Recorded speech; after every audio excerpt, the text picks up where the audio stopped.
Mencari berkah hidup. Mencari berkah hidup atau mencari hidup yang berkah. Jadi di dalam hidup yang berkah itu terdapat satu ketentraman, satu kenyamanan, satu kebahagiaan. Jadi kita dapat mencari berkah. Kita bisa mendapatkan satu berkah hidup, menyelesaikan satu masalah, menghadapi apapun dinamika dalam kehidupan ini dengan Quran. Ternyata Quran itu sudah bisa menjadi satu jawaban dari semua masalah yang sedang kita hadapi. Dan rumus-rumus Quran itu mudah, ya sangat Quran, sangat mudah. Di Quran mau kaya, jawabannya Quran menjawab tegaskan, berkahkanlah hidup. Di dalam hidup yang berkah pasti ada rasa syukur, pasti ada rasa nyaman, ada rasa bahagia. Dan itulah kaya yang sebenarnya. Kaya rasa, kaya hati, kaya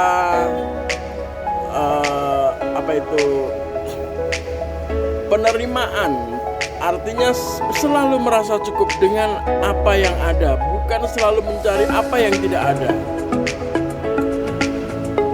Dan di dalam keberkahan itu Allah pasti akan mengkayakan dan mencukupkan, pasti. Tapi sebaliknya orang kaya belum tentu berkah. Kita lihat cerita Fir'aun kaya, Salabah kaya, Korun kaya, dan banyak sekali ada di sekitar kita. Itu Fir'aun masa kini, Fir'aun kekinian, Korun kekinian, Salabah ada di sekitar kita. Seperti pejabat-pejabat yang tidak amanah, pejabat-pejabat yang maling. Itu Fir'aun hari ini ya seperti itu. Dan itu bisa menjadi satu pembelajaran, jadi satu ayat pembelajaran buat kita. Jadi harta yang melimpah-limpah, kekuasaan yang begitu besar, itu juga bisa menjadi beban buat hati dan perasaan kita. Jadi dengan harta yang melimpah-limpah tapi perasaan merasa tidak tenang, merasa was-was, merasa tidak nyaman, takut hartanya hilang, mempertahankan kekayaan yang berlebihan, terus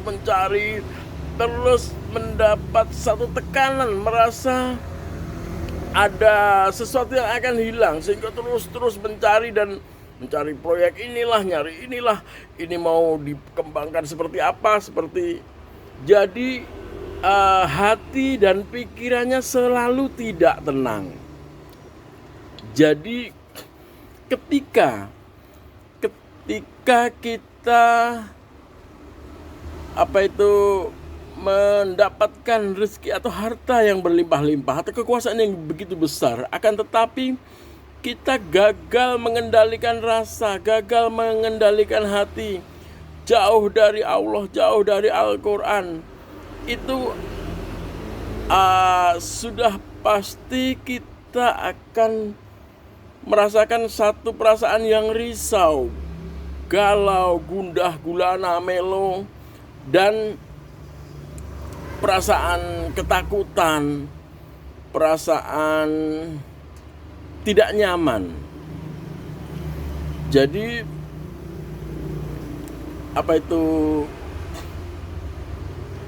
Quran itu sudah menjawab kalau kaya itu seperti apa, mempertahankan kekayaan itu seperti apa, terus mengkayakan hati, menenangkan rasa, menjemput rezeki, termasuk menjaga kesehatan, termasuk mengisi hidup yang nyaman, hidup yang bahagia? Jawabannya terjawab jelas. Jadi ketika seorang ahli Quran itu selalu tilawah, selalu membaca Al-Quran. Jadi setiap dia ada masalah, dia ambil air wudhu, sholat, dan tilawah, membaca Al-Quran, zikir. Dan dalam membaca Al-Quran itu, seorang yang dekat dengan Tuhan, di situ terjadi satu komunikasi, terjadi satu kedekatan dengan Sang Pencipta, terjadi kedekatan dengan Allah SWT.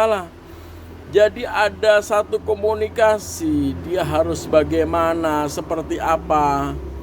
Terus seolah-olah Allah dan melewati Al-Quran itu sudah memberi satu bimbingan, tuntunan.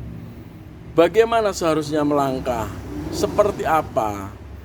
Kalau dalam bahasa Jawa, dalam satu ajaran Jawa, orang-orang tua dulu mengajarkan kita tentang sangkan paraneng dumadi. Dari mana kita berasal, untuk apa kita hidup, dan bagaimana nanti setelah kita mati. Di situ Quran memberi jawaban tentang itu. Jadi kalau mau kaya harus bagaimana coba? Harus sedekah. Quran mengajarkan kita menjemput rezeki dengan feedback balik sedekah. Semakin banyak kita memberi, semakin banyak juga kita akan mendapat. Jadi apa itu? Membangun satu rasa ikhlas, membangun satu rasa nyaman, ikhlas, memberi. Kalau Kiai Haji Ahmad Dahlan itu memberi pesan, memberi wasiat. Kita bisa melihat di dalam film Laskar Pelangi itu ya. Pesannya, hidup itu bukan untuk menerima sebanyak-banyaknya, tapi memberi yang sebanyak-banyaknya. Jadi tentang sedekah itu sebenarnya apa itu mudah kalau kita itu mengerti ilmunya. Cuman untuk membangun satu rasa ikhlas, membangun satu rasa tanpa pamrih. Sedekah itu jangan pamrih, sedekah itu jangan punya niat yang aneh-aneh atau yang macam-macam.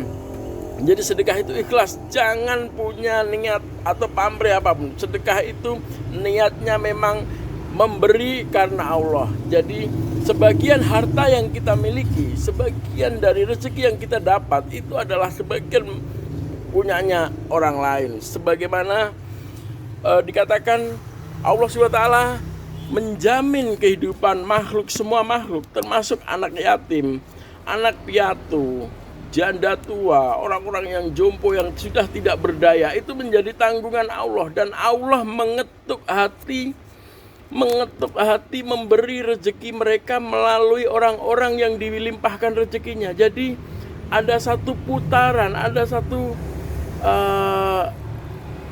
putaran bagaimana keajaiban Allah memberi rezeki itu.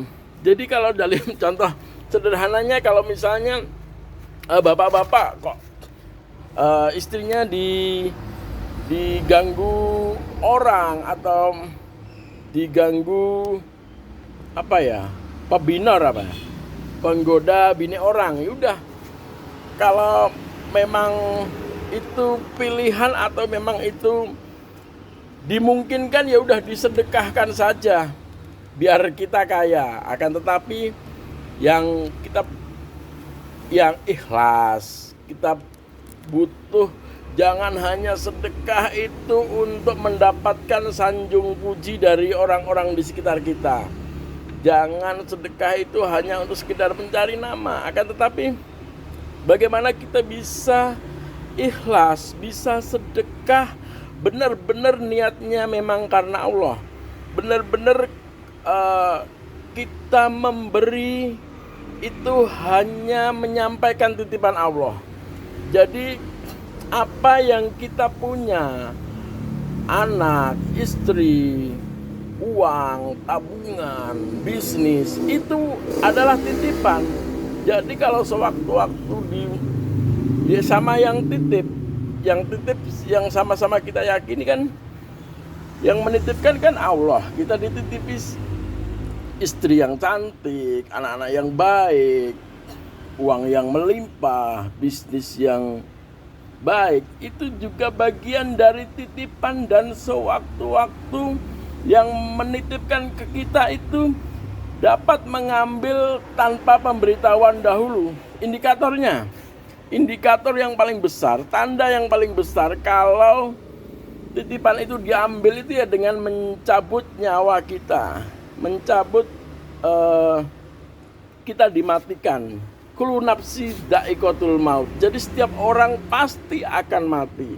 Setiap orang itu pasti akan mati, dan itu bisa dibuktikan. Kita lihat orang-orang besar, orang-orang kaya, orang-orang dengan kekuasaan yang luar biasa seperti Pak Harto sekalipun tidak bisa menahan kematian. Dengan tim ahli dokter kepresidenan, dengan ahli-ahli kesehatan, pakar-pakar kesehatan, tabib, itu juga hanya satu upaya, satu daya, satu usaha untuk meminta izin Allah. Jadi tentang kematian itu sudah disuratkan, sudah ditakdirkan sama Allah. Tapi kita bisa meminta sama Allah untuk mengizinkan umur kita ditambah, umur kita diberkahi. Itu seperti Bu Ani Yudhoyono misalnya, yang dirawat di Singapura pakai dokter terbaik di dunia, hanya bisa memberi satu injury time, tapi juga tidak bisa menahan satu kematian itu. Dan setelah mati, itu bagian titipan itu kan diambil automatically ya, secara otomatis. Misalnya Bu Ani meninggal dunia, itu kan juga anaknya Mas Agus, Mas Ibas, ataupun yang paling menyayangi, yang mendampingi Bu Ani dari masa remaja dulu, Pak SBY, kan juga nggak ikut juga, nggak mau ikut dikubur kan. Mungkin saking sayangnya Mas Agus atau Pak SBY atau Mas Ibas, kan juga nggak dilakukan upaya, wah saking sayangnya, sayang banget nih sama Bu Ani taruh aja di ruang keluarga biar menemani kita terus. Kan kenyataannya tidak seperti itu. Memang itu sudah diminta Allah, dan semua akan kembali kepada yang memiliki, kepada yang menitipkan. Jadi itu dari pengejawantahan dari sangkan paraneng dumadi. Dari mana kita berasal, untuk apa kita hidup, dan akan kemana kita setelah mati.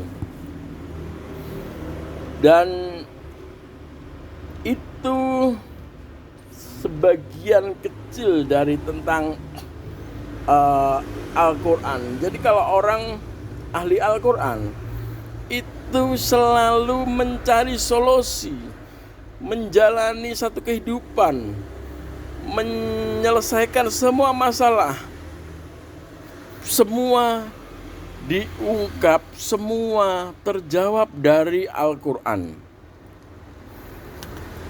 Jadi ada satu juga cerita tentang misteri rezeki. Misteri rezeki, contohnya ibu-ibu ya, kalau misalnya kita lihat di persekitaran kita, ada bapak-bapak mati, anaknya kan otomatis jadi yatim. Terus kebetulan ibunya juga meninggal di kemudian hari, anak-anaknya kan yatim piatu. Terus anak-anak itu masih pakai baju nggak? Anak-anak itu masih bisa makan nggak? Anak-anak itu masih bisa sekolah nggak? Lah, itu dari mana? Itu dari situ. Itu hakikatnya rezeki itu dari Allah, bukan dari bapaknya, ibunya, atau siapapun itu hanya lantaran Allah sudah berjanji akan memberikan jaminan hidup untuk semua makhluk dan umatnya lewat tangan siapapun. Jadi misalnya entah anak si yatim atau piatu tadi dirawat oleh saudaranya, kerabatnya, atau negara, atau panti asuhan, atau badan-badan yang lain, toh dia juga masih tetap makan, masih tetap pakai baju, masih bisa sekolah, dan masih bisa menyiapkan sampai dia menjadi dewasa. Itu semua menjadi tanggungan Allah. Dan itu Quran sudah menjawab bahwasanya fal yatama wal masakini, termasuk musafir, itu juga menjadi tanggungan Allah lewat ayat-ayatnya. Dan itu bisa dinyatakan dalam kehidupan yang nyata. Jadi itu realitas. Makanya Tuhan Allah juga memerintahkan kita untuk bersyukur. La in sakartum la azidanakum wa la in kafartum inna adzabi lasadid. Jika kalian itu bersyukur, maka niscaya aku akan menambah. Dan sebaliknya, jika kalian mengkufuri atas nikmatku, ingatlah siksaku itu amat pedih. Tuhan bisa saja memberi peringatan di dunia. Kalau siksa di akhirat sudah pasti pedih. Itu sama-sama kita yakini. Di dunia pun Tuhan yang menyayangi umatnya sebenarnya sudah memberi early warning, sudah memberi satu peringatan dini lewat satu masalah, lewat satu sebab. Ada misalnya istri yang selalu mengeluh, di istri mendapat, ibu-ibu yang kira-kira mendapat nafkah atau nafkah dari suaminya seminggu 50 juta, ya syukuri saja, itu memang rezekinya ya 50 juta itu. Kalau misalnya ada juga kebanyakan ibu-ibu itu mengeluh, mas aku nikah sama kamu selama ini nggak pernah dikasih apa-apa dan nggak punya apa-apa. Kebanyakan dari hal-hal seperti itu mereka lupa kadang-kadang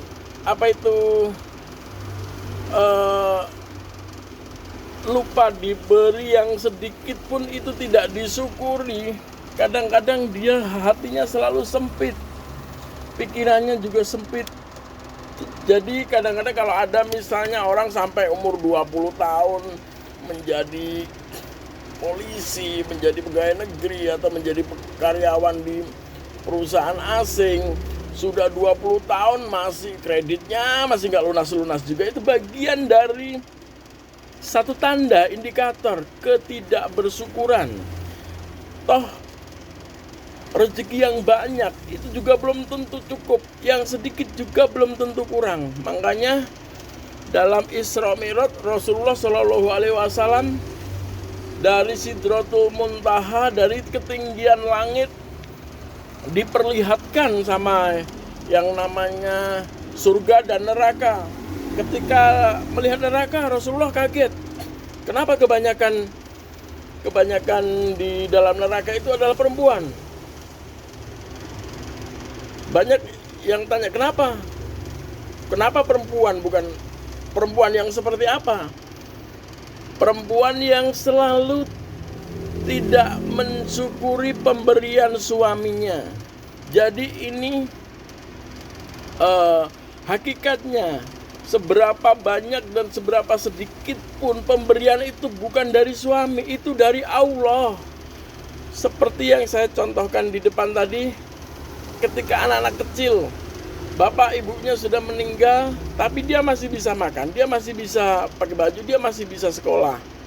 Itu rezeki entah dari ibu bapaknya semasa masih hidup atau sesudah mati, itu dari Allah.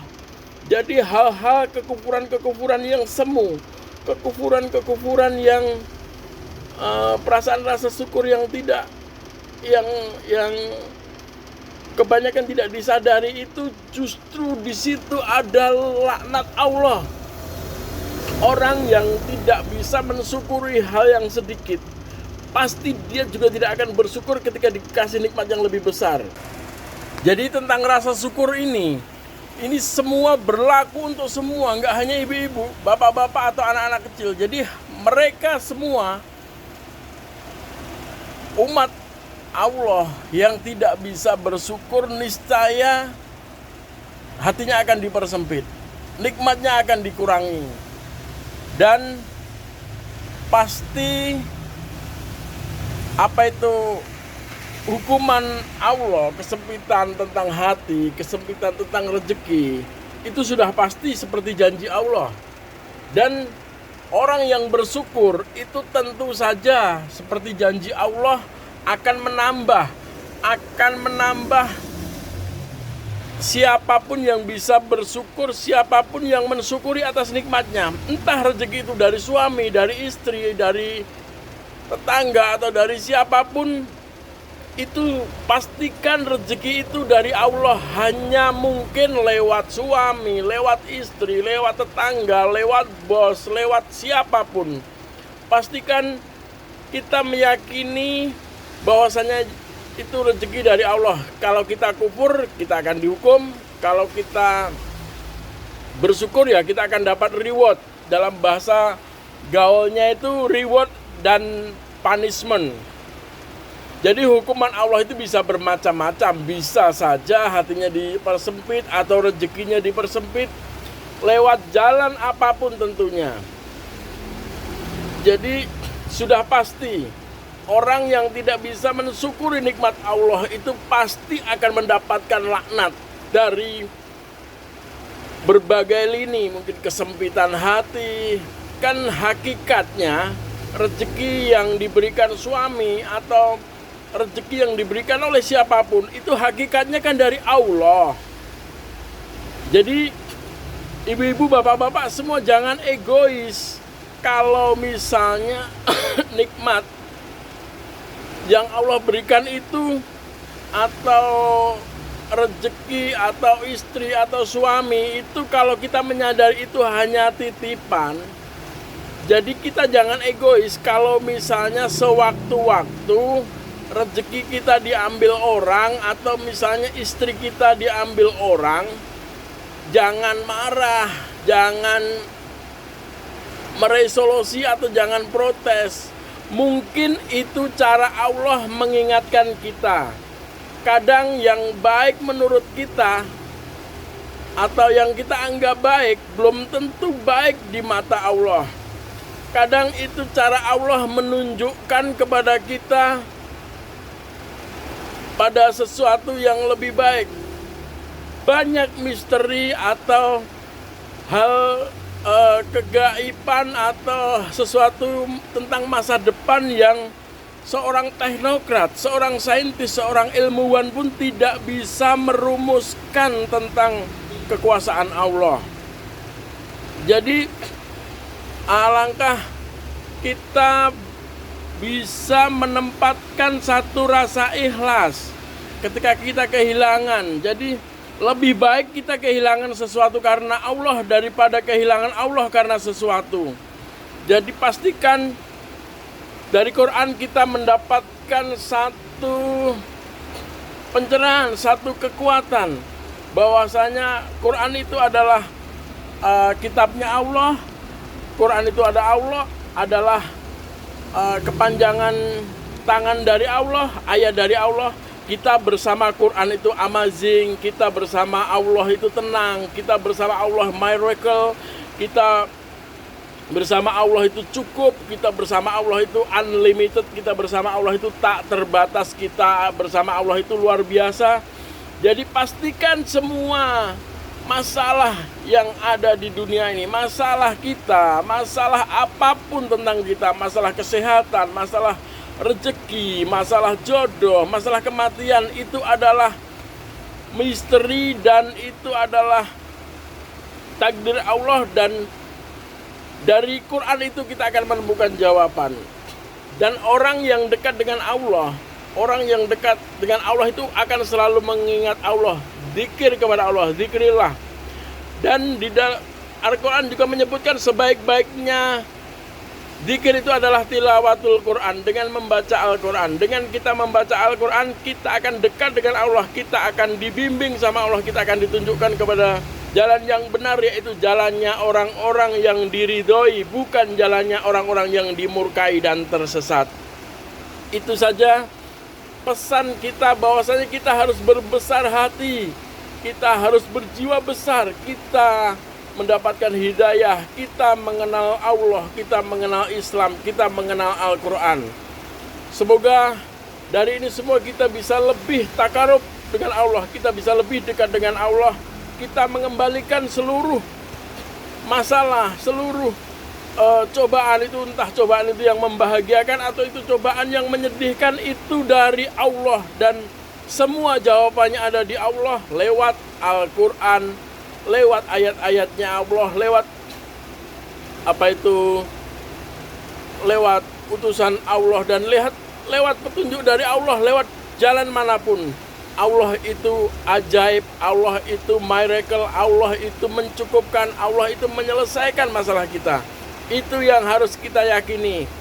Dari saya sekian. Wassalamualaikum warahmatullahi wabarakatuh.